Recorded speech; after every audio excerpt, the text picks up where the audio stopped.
Olá, mamães, olá, famílias. No vídeo de hoje, nós vamos falar sobre algumas dificuldades que nós já superamos no decorrer da nossa jornada de desenvolvimento. Eu vou trazer alguns casos que me surpreenderam, inclusive, eu não sabia, lá no início, né, não tinha o conhecimento e com o passar do tempo consegui identificar e fui adaptando maneiras de mostrar para o Caio, enfim, e a gente superar junto essas dificuldades. Em algum outro vídeo, eu não vou lembrar exatamente qual foi. Se eu lembrar, eu deixo o card aqui para vocês. Eu falei sobre o controle remoto, enfim, falei sobre alguns casos, perdão. E vou trazer também algumas situações que nos pegaram de surpresa, algumas situações inusitadas, né, com autorização, vou falar a respeito e de que forma a gente acabou trabalhando isso. Eu quero trazer para vocês também de uma forma legal a maneira com que eu encaro geralmente esse tipo de situação, porque é importante que a gente tenha uma certa leveza e tente manter a calma nessas situações mais difíceis, assim, porque nos pegam de surpresa e a gente tem que agir, né? Então, vamos lá. Vou começar falando, retomando o caso do controle remoto, porque falava-se muito na época em objeto de apego, né? O Caio tinha um controle remoto de uma TV antiga, muito antiga, que a minha mãe teve lá na casa da praia, enfim. E a TV se extinguiu e o controle ficou de herança para o Caio. E ele andava para cima e para baixo com aquele controle remoto. E na hora de comer ele andava com aquele controle remoto. Isso ele era bem pequeno, foi logo que a gente descobriu o autismo, ele se apegou naquele controle remoto. E eu comecei a notar uma dependência, assim, onde a gente ia, a gente tinha que levar o tal do controle remoto, e ele andava para cima e para baixo, coisas fora de contexto, assim. E aquilo começou a me incomodar, né? Porque eu acho que o apego ele tem que ser transferido para a mãe, para a família, e não para um objeto. E aí, claro, eu novamente conversei com o Guilherme,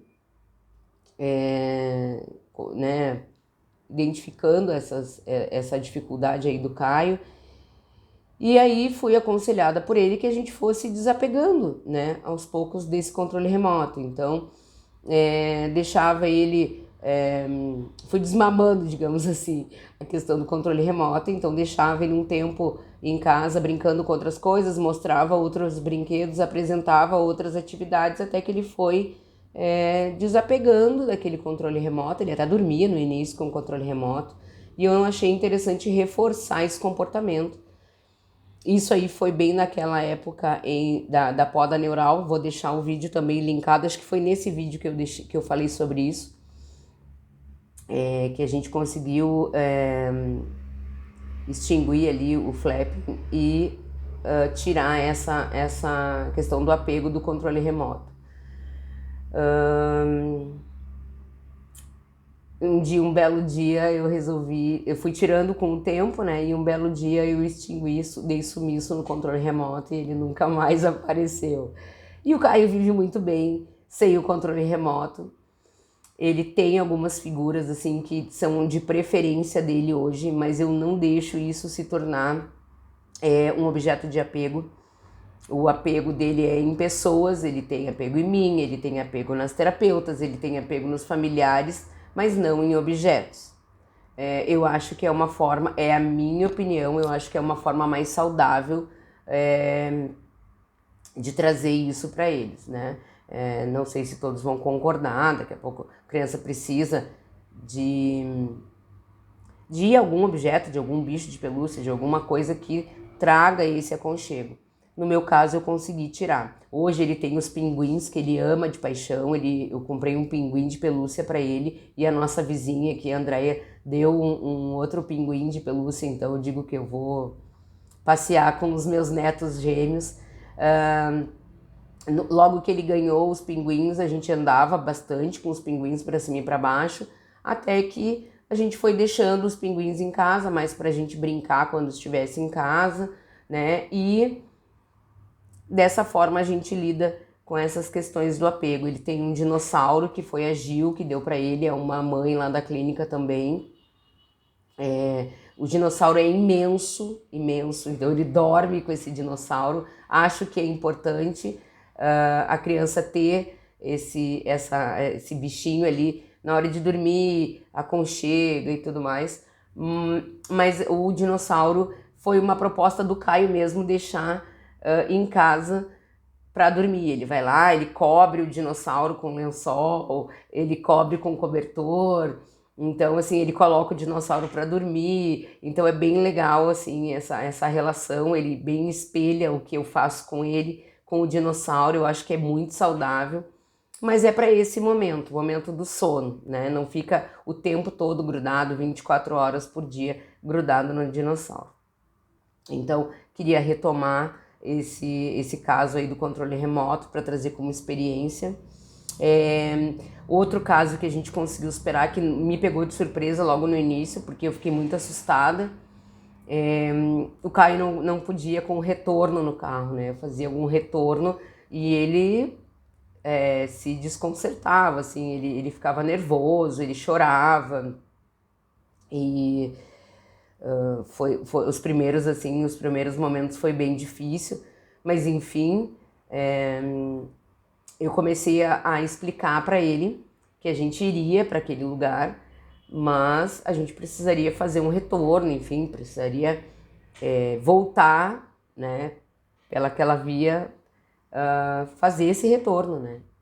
Teria que fazer dessa forma e que ele precisava me ajudar porque eu estava dirigindo. Isso desde muito cedo também venho trabalhando. Eu falo de uma forma muito direta com o Caio, eu sei que ele me entende.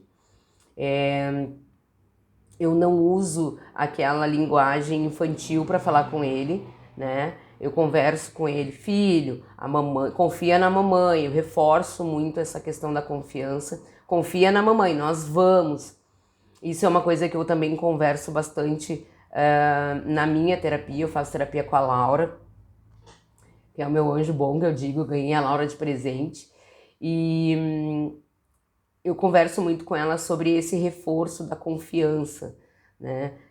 Eu não deixo de cumprir a minha palavra com ele, independente da situação, justamente para não quebrar a confiança. Ele confia em mim, isso é uma grande conquista para mim. Ele entende quando eu digo confia na mãe, vai dar tudo certo, eu vou resolver. São palavras que eu utilizo com bastante frequência e reforço muito isso para ele. E de uma forma muito afetuosa, né? Sem aquela coisa infantil, mas de uma forma muito afetuosa. E eu acho que isso tem nos dado um resultado muito bom. E os retornos também, o retorno no carro, né? A volta que a gente tem que dar. Não sei como é que chama em outros lugares, mas enfim, aqui a gente chama de retorno. Perdão. A gente conseguiu superar na conversa dessa forma. Em alguns momentos eu tive que ser mais rígida com ele, pedindo para que ele parasse realmente e se concentrasse, porque a gente iria para tal lugar, mas eu precisava, né, que ele se acalmasse para eu poder dirigir. E assim foi feito, e assim é feito e é reforçado até hoje, né? Hoje, inclusive, eu fiz...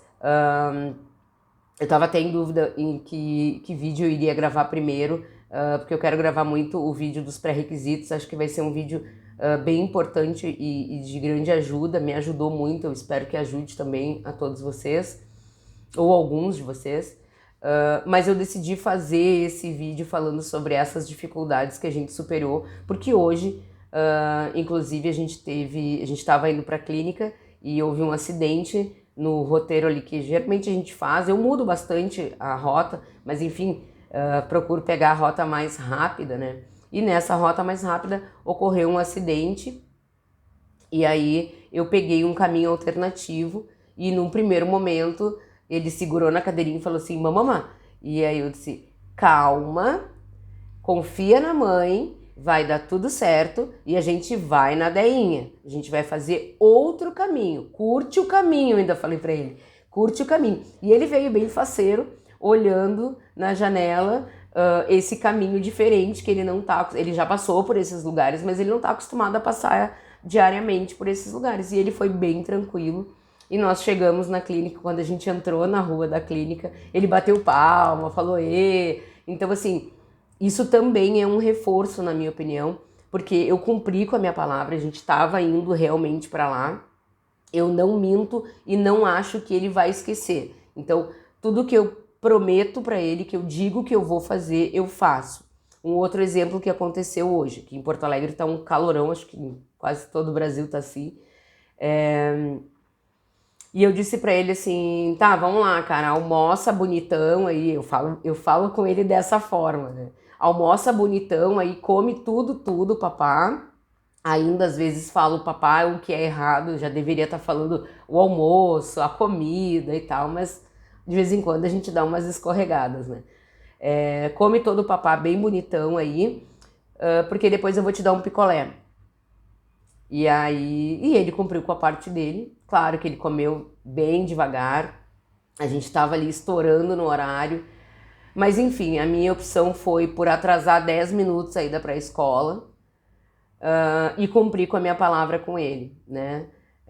Nós perdemos 10 minutos, queimamos o churrasco, como eu costumo falar aqui, queimamos 10 minutos, mas eu cumpri com a minha palavra porque ele cumpriu com a dele e eu acho que esse reforço é muito importante. Eu acho que o senso de responsabilidade com o horário ele vai poder aprender, ele vai ter a oportunidade de aprender mais adiante. Ele é uma criança de 5 anos, né? E eu pretendo ensinar isso para ele, essa questão da responsabilidade com o horário, mas eu acho que essa questão da confiança vem antes, né? E também faz parte um pouco dessa questão dos pré-requisitos, mas de uma outra forma.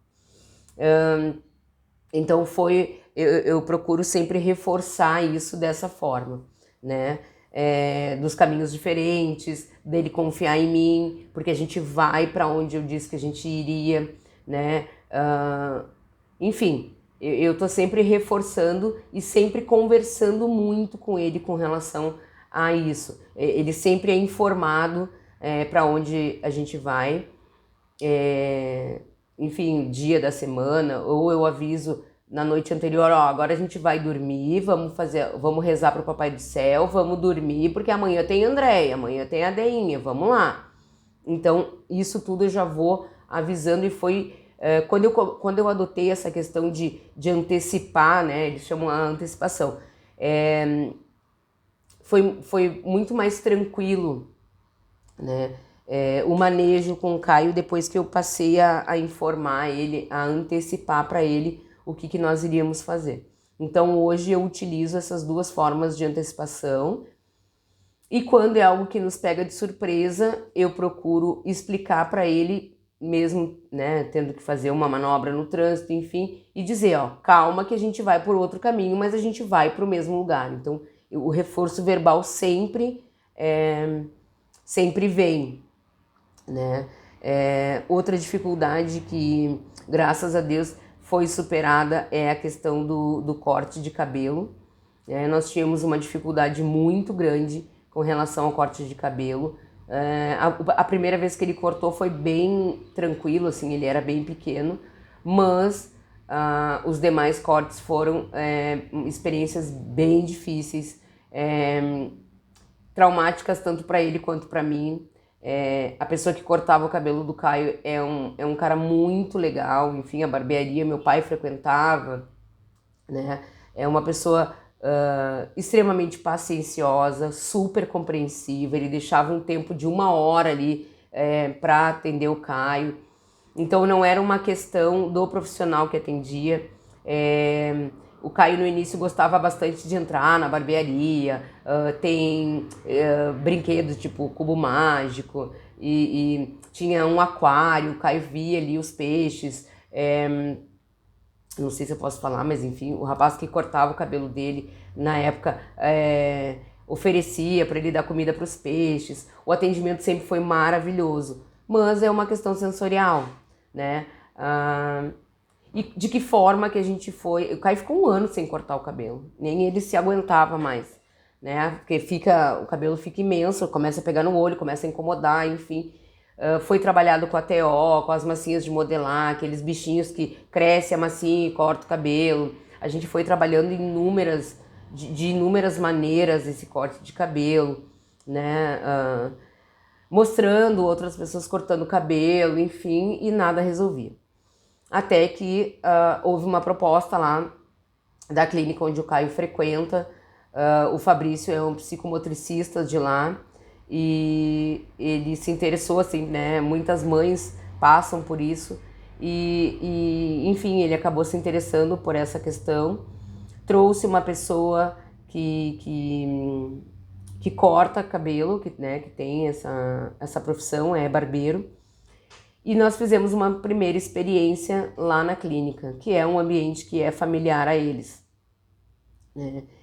E, claro, no primeiro momento o Caio chorou, enfim, teve o incômodo, não deixou de ter o incômodo, mas a reação dele não foi tão forte como acontecia na barbearia, né? No início ele também não usava capa lá na clínica, não usava capa, a gente tomava um banho de cabelo, era uma coisa assim... Meu Deus, mas enfim, com a frequência que o menino foi indo lá, que o Vitor foi indo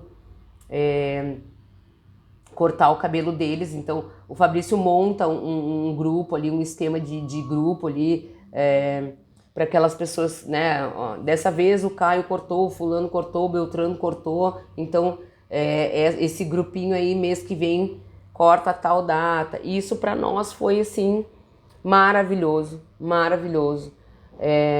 A pessoa que corta o cabelo dele lá, o Vitor, é um menino, ele é novinho, ele tem 19 anos, mas também é cheio de paciência, entende, a irmã dele é psicomotricista lá da clínica também, então trouxe essa familiaridade e o ambiente também sendo um ambiente dele, né, eu digo familiar, ajudou muito.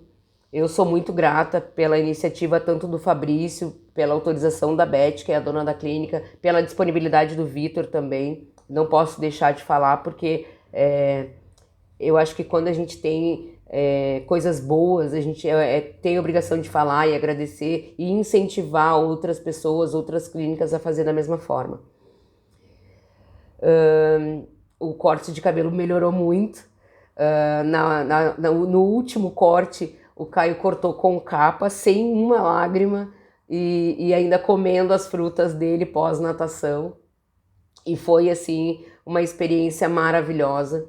Então, a gente pretende manter a frequência e foi uma solução que foi nos dada pela própria clínica e que nos fez uma grande diferença. Então, eu queria dividir com vocês também essa história, porque eu acho que é muito importante, né? O olhar do outro, o olhar da clínica, do Fabrício, do Vitor, né? Infelizmente eu não lembro o nome da irmã do Vitor também, que fez toda essa ponte aí e conseguiu nos proporcionar a superação de mais esse obstáculo. Para nós foi uma grande vitória, eu fico muito feliz com isso. E vai refletir com certeza no futuro do Caio, né? Dificuldade com barulho também, eu anotei aqui, porque vocês sabem, eu não posso me esquecer de alguns assuntos, senão eu vou fazendo mais vídeos porque eu vou me esquecendo, então eu fui bem sucinta neste. Fiz uma listinha de casos aqui que eu queria trazer, que são os casos mais pontuais. Dificuldade com barulho, né? O Caio não tinha, quando mais novo, dificuldade com barulho. Mas, depois eu vim a descobrir, o Caio teve durante um período de um ano, todos os meses, ele teve amidalite. E todas as otites e ites todas. Então foi um ano 2022 foi um ano bem complicado para nós com relação a isso. Nos gerou um estresse danado, porque era a cada 20 dias de pausa, entrávamos 10 de antibiótico. Foi bem complicado, até que a gente conseguiu fazer a cirurgia das adenoides, né? E que melhorou, meu Deus, nem sei quantos 1000%.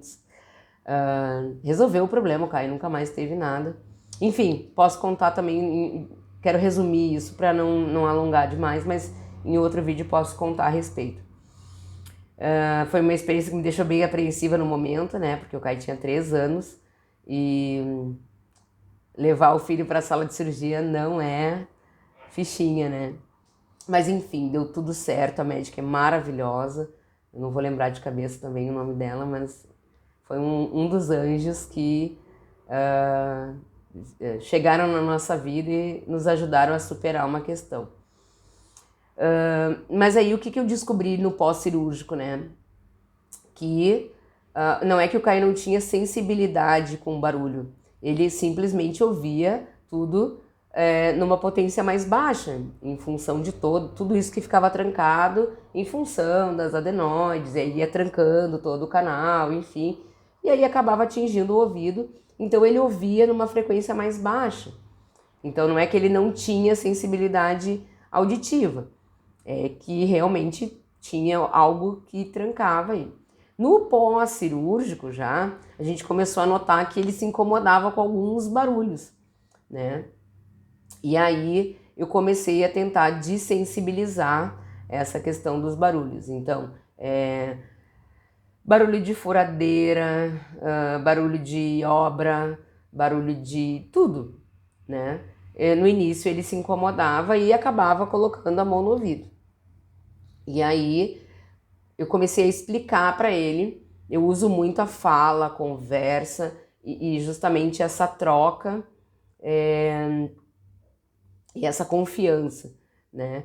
E comecei a explicar para ele, enfim, e com o tempo a gente foi superando boa parte desses barulhos, né? Por exemplo, eu vou usar liquidificador em casa. É sempre no horário que ele tá em casa, porque eu aproveito para cozinhar enquanto a gente tá aqui junto e tal. Ele traz os creque-creque, as frutinhas e as verduras, as faquinhas lá pra cozinha. Ele fica trabalhando de um lado da bancada, eu fico trabalhando do outro. Então, enquanto eu faço comida, muitas vezes ele fica ali nos creque-creque e a gente fica compartilhando esse momento também. E toda vez que eu tinha que usar o liquidificador, o que eu fazia? Eu antecipava, né? Eu dizia para ele, eu vou fazer barulho, vou ligar o liquidificador ou a batedeira, enfim, algo que fizesse barulho, eu sempre avisava. E muitas vezes, lá no início, ele sempre saía da cozinha. Quando eu avisava, ele saía. E aí ele começou a retornar enquanto o aparelho estava ligado. E aí eu comecei a ver que ele começou a desensibilizar e começou a tolerar mais esses barulhos. Então, hoje eu aviso e eu sigo avisando que eu vou ligar para não ter aquele fator surpresa, justamente para a gente não botar fora tudo que a gente já construiu com relação a isso.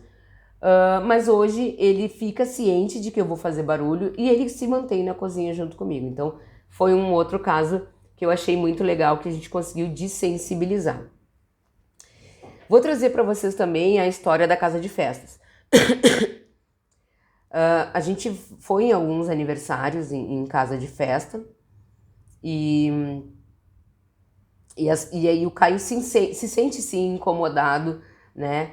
Por quê? Porque em casa de festa, além do barulho da música, geralmente ser um pouco mais alto, tem a gritaria das crianças nos brinquedos, tem a fala de todos, né? Então, assim, fica um ambiente bem carregado, sonoro, e que, no fim, acaba incomodando a todas as pessoas, né? Típicas e atípicas.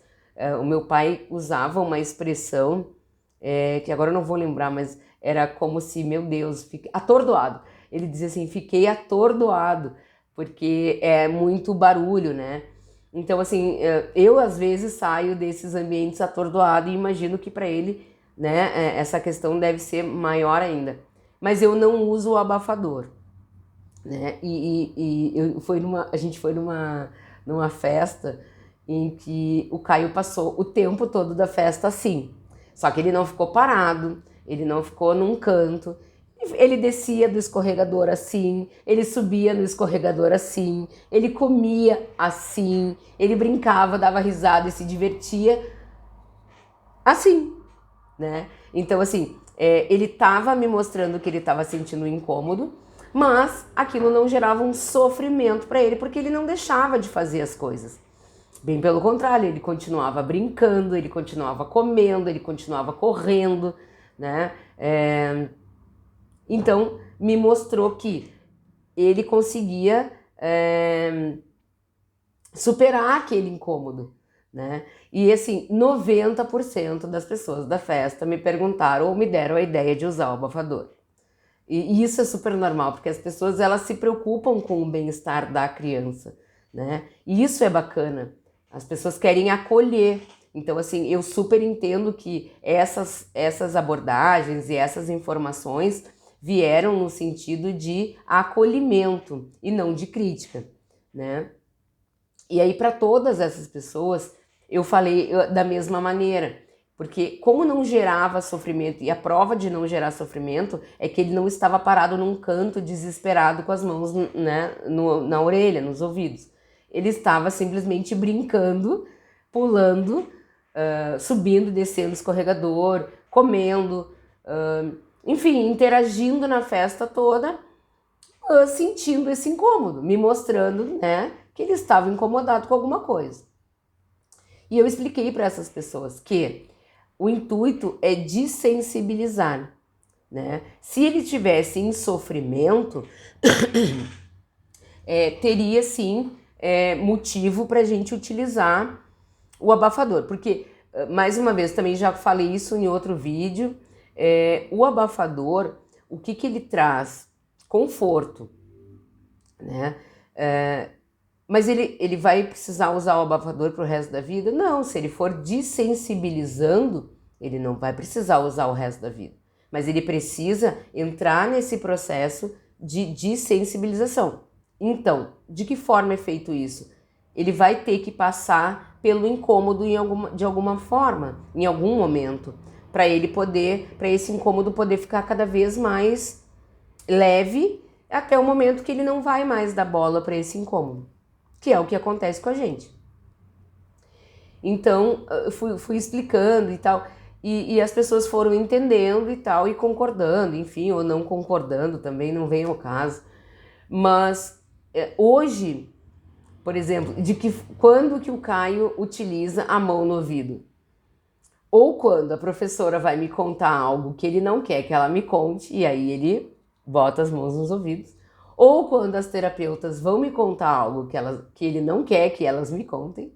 Ou quando eu vou contar alguma coisa para essas pessoas, seja a professora ou as terapeutas, que ele não quer que eu conte. Então, hoje,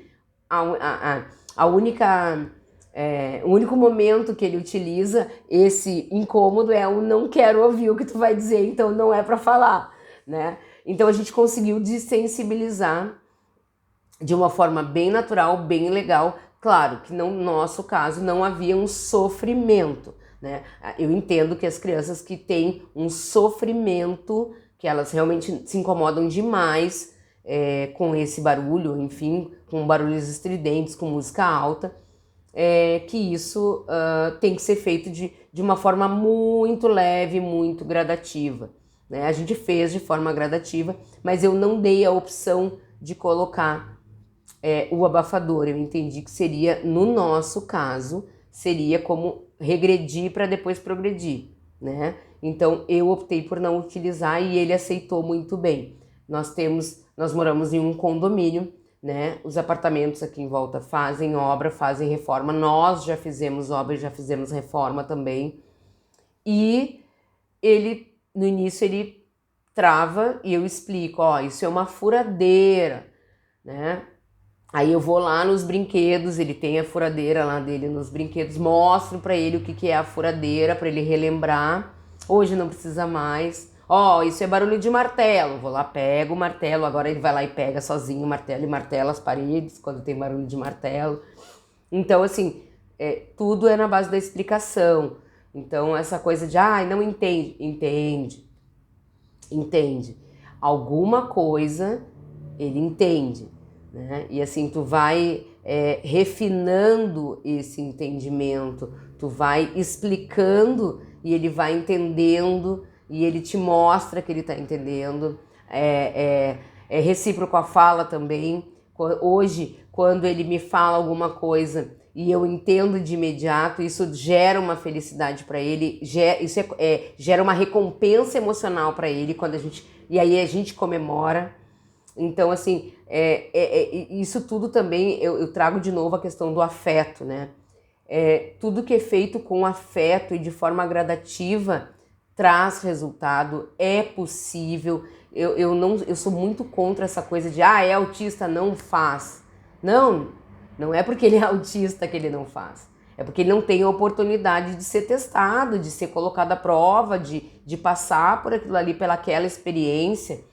Na vida a gente vai enfrentar experiências que muitas vezes a gente não pode nem se preparar. Então, eu acho que é importante, quando a gente tem a oportunidade, a gente preparar eles para enfrentar essas dificuldades. Vou trazer aqui um caso também que aconteceu com nós, autorizado já pela Nath, a nossa TO maravilhosa. A Nath está conosco desde o início. Nath foi a segunda terapeuta do Caio. A primeira foi a Sabrina, que foi a primeira fono dele, e logo em seguida a gente conheceu a Nath. A Nath tem um caso curioso que eu acho que eu vou contar antes. A Nath é bem novinha, a Nath deve ter o quê? Os seus 20 e poucos anos. Bem poucos mesmo. E na época, eu acho que a Nath deveria ter uns 19, 20, nem 20 anos ela tinha. E marquei lá, tem a TO, tem a Natane, pode ser a Natane? Pode, eu não conhecia ninguém lá na outra clínica, então ela é ótima. Então vamos lá. Marcamos, e aí no dia a Nath abriu a porta e eu olhei assim, eu digo, não é possível, ela é uma criança, o que ela vai fazer, né? Eu pensando carregada do meu preconceito, né? E isso foi uma grande lição para mim, foi uma lição maravilhosa que eu faço questão de explanar e faço questão de nunca me esquecer, porque foi uma grande lição com uma resposta assim imediata. A Nath abriu a porta e eu pensei, meu Deus, é uma criança, ela é uma criança, o que ela vai fazer com o meu filho, né? Eu volto a dizer, carregada do meu preconceito, né? E aí nós entramos, porque nós fizemos ali todas as primeiras consultas ali, não sei como é que se chama, mas enfim, eu chamo de consulta. Perdão. É feita a anamnese, né? E aí eu fui fazer a anamnese com a Nath, só que o Caio simplesmente entrou, tirou o sapato, a sala da Nath lá na outra clínica era toda com tatame, e aí tu entrava na sala dela, automaticamente tinha que tirar o sapato, enfim. O Caio entrou, tirou o sapato, ela estava sentada assim de perninha de índio, ele simplesmente sentou no colo dela, calando a minha boca e o meu pensamento, na verdade, porque eu não falei, mas pensei, né? Calando a minha boca, ele escolheu a terapeuta dele. E nós demos muita sorte, porque a Nath é uma profissional maravilhosa, rasgo cedo assim, porque assim, uma profissional que está sempre em curso, sempre buscando se melhorar, se aprimorar. Ela é uma menina incrível, ela é super nova, mas ela tem um vasto conhecimento e eu sou muito grata por ela ter apostado na gente e pelo Caio ter apostado nela e não ter me deixado intervir nessa relação maravilhosa que se formou. E essa é uma lição que ficou muito gritante para mim, né? É aquela história do quem vê cara não vê coração. A Nath sempre foi muito interessada e, enfim, vou ficar aqui mais uma hora só rasgando seda porque ela é incrível e ela sabe dessa história, já contei para ela várias vezes essa história e a gente hoje ri junto porque minha primeira impressão foi impactante, assim. Falei, meu Deus, o que eu vou fazer? Mas enfim, o Caio escolheu e foi amor à primeira vista e eles seguem juntos até hoje. Em outro lugar, em outro espaço, mas os dois seguem juntos até hoje. Esse caso também que eu vou contar agora é da Nath, foi coisas que a gente acaba se tornando meio que família, né? Porque a gente convive tanto com os terapeutas e os terapeutas tanto conosco. Mas enfim, ainda na outra clínica, antes da gente ir para espaço especial, Nós chegamos para o atendimento com a Nath e no exato momento em que a gente estava ali, que a Nath ia, enfim, nos atender, ela recebeu a ligação informando que a avó havia falecido. Volto a dizer, essa história, eu contatei a Nath antes de expor, achei importante pedir autorização, a Nath nos autorizou a contar essa história, porque para mim foi muito marcante, eu nunca vou me esquecer desse dia. Eu tirei várias lições desse momento, né? Enfim, a Nath recebeu a informação de que a avózinha havia falecido em outra cidade, em Pelotas. E, obviamente, como todo ser humano, me coloquei no lugar dela e é impossível, né, num momento de extrema dor, tu pensar em atender, ou enfim. E eu fui informada ali pela colega dela que não iria acontecer o atendimento, e super entendi, obviamente.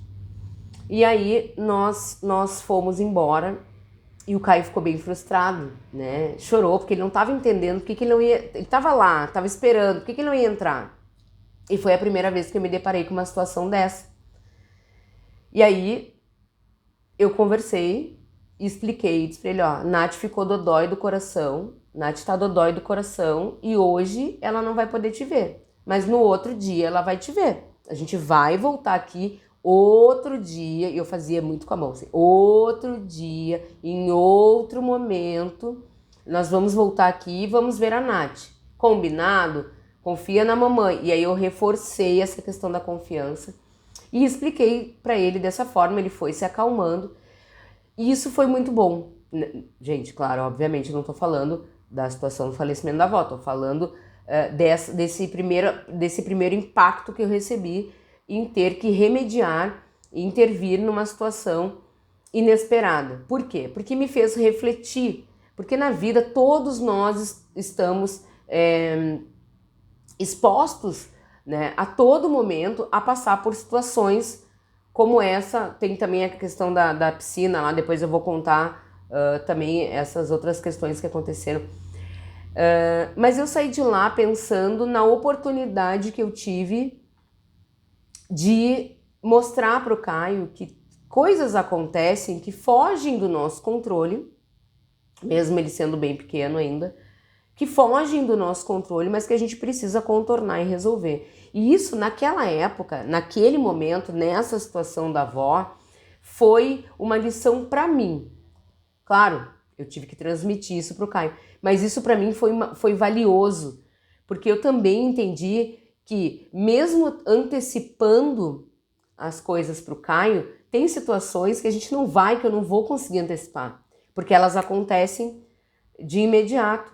E a gente tem que estar pronto, nós, né, mães, pais, a gente tem que estar pronto para contornar isso da melhor forma e explicar. E qual é a melhor forma disso acontecer? É a criança confiar, é essa segurança de, ó, o que eu tô te dizendo é pro teu bem, é o que a gente precisa fazer. Nesse momento, mesmo sendo contra a tua vontade, e eu entendo a tua frustração, é o que a gente precisa fazer.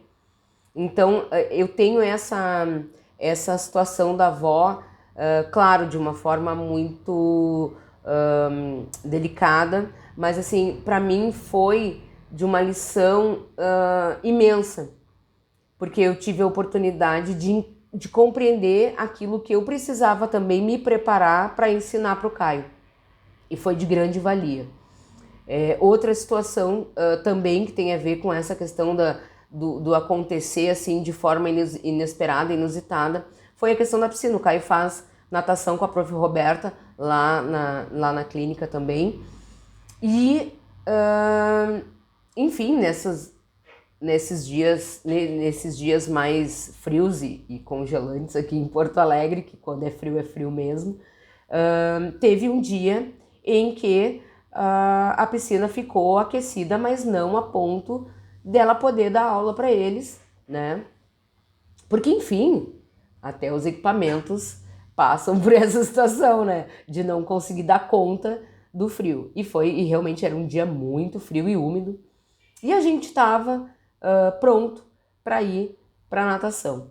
E aí não tinha natação. E, tipo, natação é uma coisa que o Caio ama de paixão, né? Ele e a Roberta lá, eles se divertem. Então, de que forma, né? A gente vai abordar isso. E foi da mesma forma. Ó, a prof Roberta ligou, deu problema lá na nossa amiga piscina. Piscina não tá quente, tá muito frio, não tem piscina, tá fechada. A piscina tá fechada. A piscina tá fechada e assim a gente foi na piscina tá fechada. Enfim, a gente tinha uma outra atividade na clínica, então a gente acabou indo até lá. Eu tive a oportunidade de ir lá na piscina e mostrar para ele que a piscina estava fechada, que a prof não estava lá, que tinha dado problema na piscina.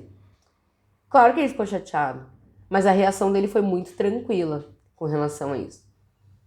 Então, existem formas e formas, e eu acho que quanto mais nós nos prepararmos para enfrentarmos isso, mais fácil vai ser a compreensão deles.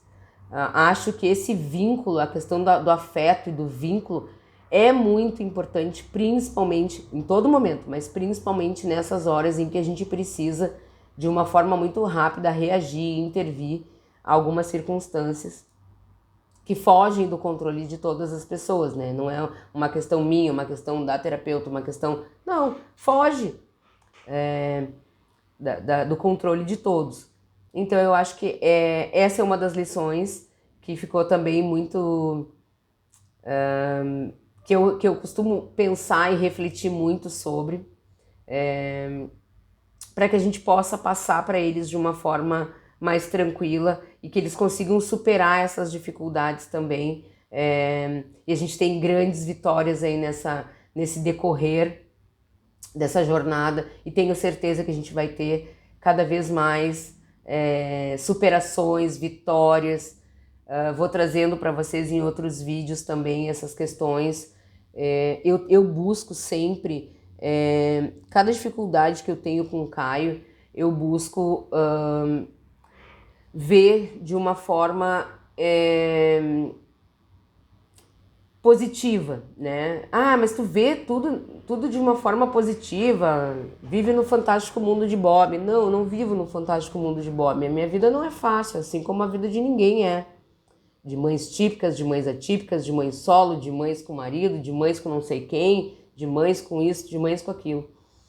Mas eu acho que dependendo da forma com que a gente encara, porque uma coisa é a gente encarar assim, meu Deus, e agora o que eu vou fazer? O fulano não vai aceitar. Tu já traz essa insegurança pro fulano, né? Ou tu impõe de uma forma que nem tu tá segura para colocar.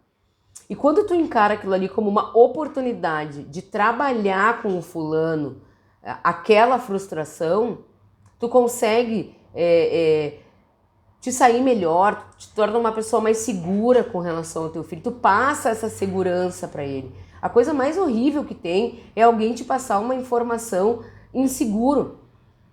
Não te traz credibilidade. E principalmente vindo da mãe, do pai, do tio, sei lá, da pessoa responsável, né? Então eu acho que é muito importante, isso parte da gente também. Eu acredito muito nessa questão de energia também, não quero entrar nesse mérito, é uma questão minha, mas eu acho que isso tudo passa essa confiança para a criança, essa energia para a criança. Confia em mim, eu vou fazer, eu vou resolver, né? O que eu tô te dizendo é o certo. Isso é muito importante na minha opinião, né? Não é que a mãe não vai errar nunca, não é que a mãe, perdão, não é que a mãe não vai errar nunca ou não vai falhar, né? Mas até no momento que a gente falhar, vai facilitar a compreensão deles. Então, eu acho que vou parar por aqui, porque senão eu vou entrar em outras questões e não é o caso. Mas também vou trazer para vocês um pouquinho mais sobre isso na nossa rotina, no vídeo que eu vou fazer sobre a nossa rotina, certo? Não sei se o próximo vídeo vai ser sobre a nossa rotina ou se vai ser sobre os pré-requisitos. Eu teria a fim de falar sobre os pré-requisitos, até porque foram coisas que me ajudaram muito a criar toda essa rotina com o Caio, certo? Um beijo grande. como é que é? Curte, compartilha com quem vocês acharem que pode aproveitar esse conteúdo. E como é que, eu não sei, mas curte, compartilha e comenta. Comentem aí, tragam os seus comentários, sejam eles quais forem, se tiverem alguma dúvida, se tiverem outros assuntos que vocês têm vontade que eu fale, ou fale mais sobre algum assunto que eu já falei anteriormente, me enviem. O intuito desse canal, mais uma vez, é levar para as pessoas a minha experiência, não que seja melhor do que a de outras famílias, ou enfim, mas eu tendo um respaldo tão grande que é ter o meu irmão, o Guilherme, ter uma família muito bem estruturada, tendo as minhas falhas, também acho que muito dessas loucuras que eu faço e consigo contornar parte também da minha ignorância com relação ao autismo, né? Eu não tinha conhecimento algum a respeito e então entrei assim de peito aberto, querendo aprender e nunca aceitando uma opinião só. Eu quero trazer isso para vocês, porque eu acho que a gente pode viver com mais leveza, né? A gente já vive num mundo muito pesado, de muito preconceito, de muita bagagem. A gente vê todos os dias notícias horríveis com relação a índices enfim, não vou entrar no mérito, mas de suicídio, enfim, de desespero das mães atípicas e a gente tem... se a gente tiver como ajudar pelo menos uma mãe, esse é o intuito, é ajudar para que essa mãe não se sinta sozinha, para que ela entenda que ela não está desamparada, sempre vai ter alguém para estender a mão, e mesmo que essa pessoa não esteja do lado dela, o contato está aí, tem como entrar em contato, tem como pedir ajuda, tem, então quanto mais pessoas puderem assistir, divulgar, isso não vai refletir para mim. Eu não tenho o intuito de receber algo por esses vídeos. O meu intuito é apenas compartilhar o pouco que eu sei, compartilhar aquilo que eu recebo de forma gratuita, porque essas informações e essas trocas que eu tenho, tanto com as profissionais que atendem o Caio, tanto com a minha família, com o Guilherme, vem para mim de forma gratuita, e seria muito injusto da minha parte, a meu ver, né, manter essas informações somente para mim. Então, é isso. Um beijo grande, até o próximo vídeo. Tchau, tchau.